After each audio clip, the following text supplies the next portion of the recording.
These were remarkable and uncertain times in U.S. history. An article in Vanity Fair by Adam Ciralsky has laid bare some key aspects of Trump's final days in office. The article sheds light on the key role of the U.S. Defense Department during the weeks leading up to the inauguration of President Joe Biden. These were remarkable and uncertain times in U.S. history. When there is chaos and fear of insurrection, the behavior of key people is brought to light and they are put through a crucible of needing to make the right decisions at the right time. The article is important because it sheds light and references some key aspects of the last days of Trump.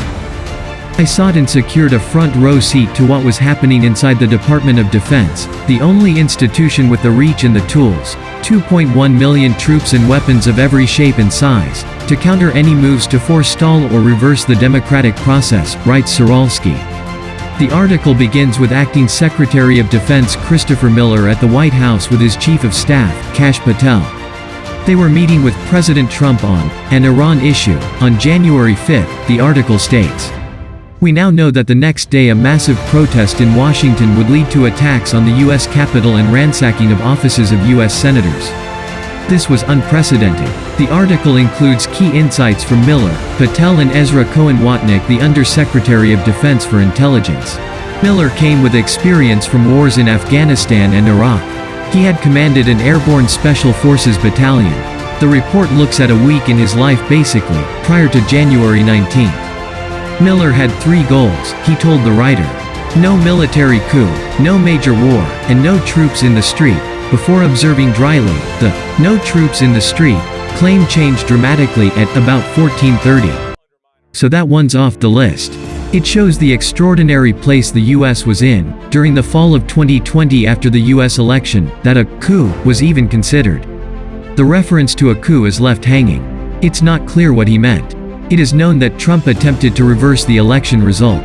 The National Guard was called into Washington on January 6 and some 20,000 soldiers have been deployed.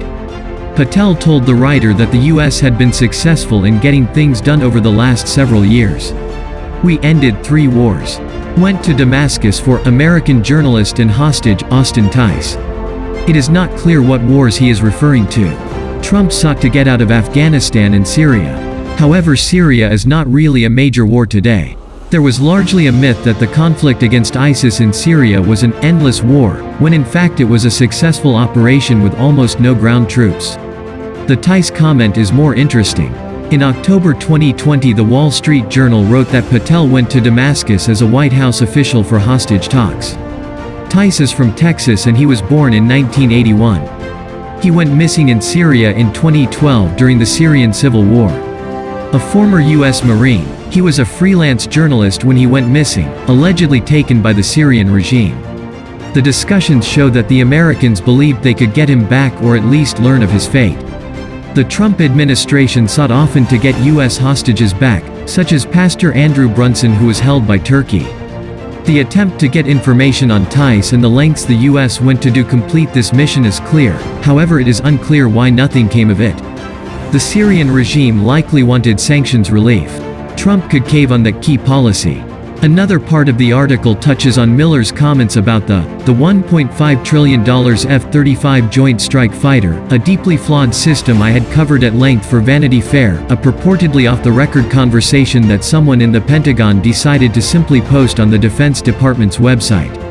What did this costly, badly flawed aircraft, 27 years in the making, say about the Pentagon's spending priorities, the author notes. Miller started laughing before letting loose. I cannot wait to leave this job, believe me. Talk about a wicked problem. I wanted to take that one on. F-35 is the case study. Had investment for that capability that we're never supposed to use. I'm like, we have created a monster. The remarks by Miller that are referenced above are shocking. According to posts online, Miller complained about the F-35 as a case study that should be examined. He appears to curse the aircraft in the interview. While it is an unbelievable aircraft that the Israeli Air Force has hailed, Miller refers to it as a monster. Of interest is the fact that Israel may want more F-35s in the future and the UAE is buying them from the US now as well. It is unclear if the plane is such a monster and a case study in a problematic program, why are so many countries seeking it? Is it just the prestige? Countries that